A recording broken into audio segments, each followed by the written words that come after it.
Então Deus disse: Por que você fez isso? Da terra, o sangue do seu irmão está gritando, pedindo vingança. Hoje, leia Gênesis, capítulo 4. Olá, tudo bem com você? Quero desde já te agradecer por estar aqui conosco. Nós já estamos no 4º dia de estudo e nós iremos estudar hoje Gênesis capítulo 4.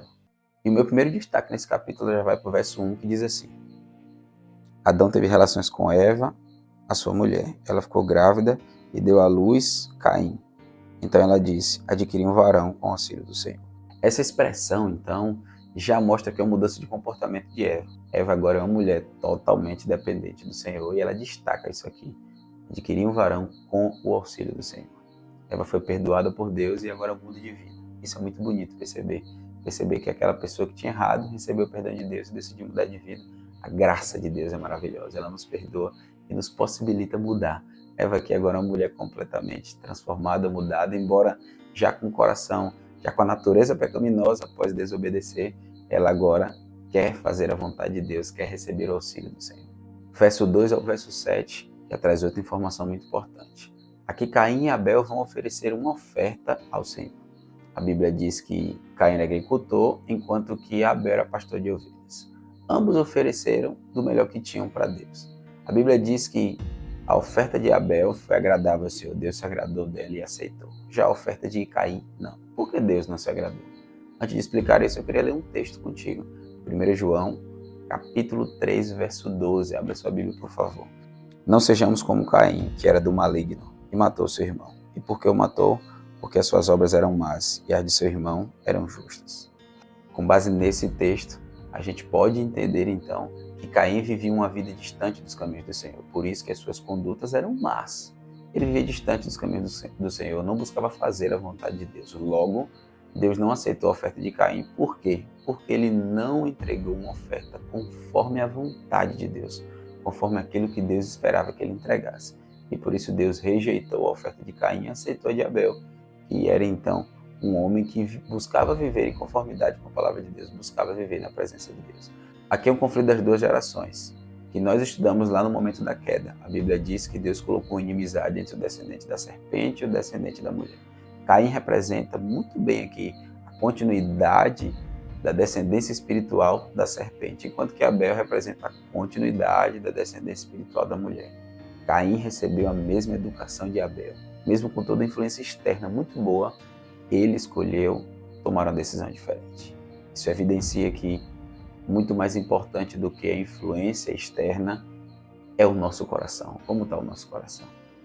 Os pais precisam dar uma boa educação aos seus filhos, mas sempre entendendo que por mais boa educação que tenha dado, os filhos podem fazer escolhas diferentes, porque o maior inimigo dele está dentro dele. Na sequência vem o primeiro homicídio. O primeiro homicídio relatado na Bíblia está aqui, em Gênesis capítulo 4, verso 8. A Bíblia diz: Caim disse a Abel, seu irmão, vamos ao campo. Estando eles no campo, Caim se levantou contra Abel, seu irmão, e o matou. A parte que me chama a atenção nesse verso é que após o homicídio, Deus entra em cena. E ele diz então no verso 9, o Senhor disse a Caim: onde está Abel, seu irmão? Ele respondeu: não sei, por acaso eu sou o guardador do meu irmão. Aqui eu queria dar destaque a duas coisas. Primeiro, Caim errou, matou. A despeito disso, Deus vai ao seu encontro. Deus quer salvar Caim. A resposta de Caim revela a sua condição espiritual, uma condição totalmente afastada do Senhor. Responde a Deus de maneira irônica, como um deboche: eu sou guardador do meu irmão.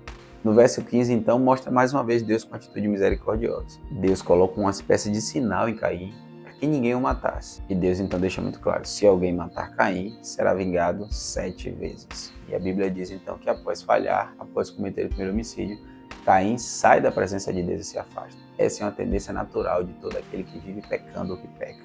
Porque o pecado nos afasta de Deus, o pecado nos afasta da presença de Deus. Após pecar, nós não temos o desejo de estar na presença dele. Por isso o pecado é muito maligno. E por menor que seja o pecado, ele é grave aos olhos de Deus. O pecado é grave, ele é maligno. Ele nos afasta de Deus e nos afasta das pessoas. Verso 17. E Caim teve relações com sua mulher, ela ficou grávida e deu à luz Enoque. Caim edificou uma cidade e a chamou Enoque, o nome de seu filho. A Enoque nasceu Irade, Irade gerou Meljael, Meljael gerou Metusael e Metusael gerou Lameque. Lameque tomou para si 2 mulheres. A poligamia então surge aqui. E a gente observa no decorrer da história bíblica, você vai estar me acompanhando aqui em cada capítulo, que Deus tolerou bastante a poligamia, entendendo que foi uma escolha do homem, até que lá na frente, após a morte de Cristo, então, a gente não vai observar mais relatos na Bíblia de casamentos assim, com esse padrão. Muito pelo contrário, a orientação bíblica lá no Novo Testamento é que o homem, então, os líderes da igreja, os diáconos, sejam homem de uma mulher só. E dando continuidade ao verso, então, para encerrar o estudo desse capítulo, quando a gente vai para o verso 25, a Bíblia diz que Adão tornou a ter relações com sua mulher e ela deu à luz um filho, a quem pôs o nome de Sete, dizendo: Deus me concedeu outro descendente em lugar de Abel, que Caim matou.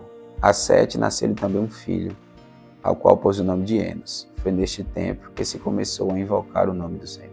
Para você que não entende muito a importância da genealogia, só queria fazer um destaque nesse capítulo aqui. Quando a gente vai ver a genealogia de Cristo, alguns personagens aparecem. Acompanhe comigo.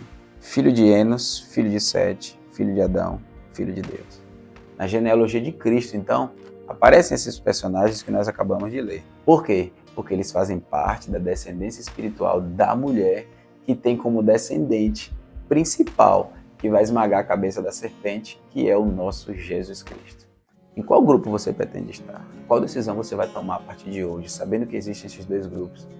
Eu queria que você fizesse a sua escolha hoje. E eu espero que você escolha estar do lado daqueles que buscam fazer a vontade de Deus e vivem felizes e em paz na presença dele. E que Deus abençoe você. E eu te espero aqui amanhã para darmos continuidade ao nosso estudo, estudando o livro de Gênesis no capítulo 5.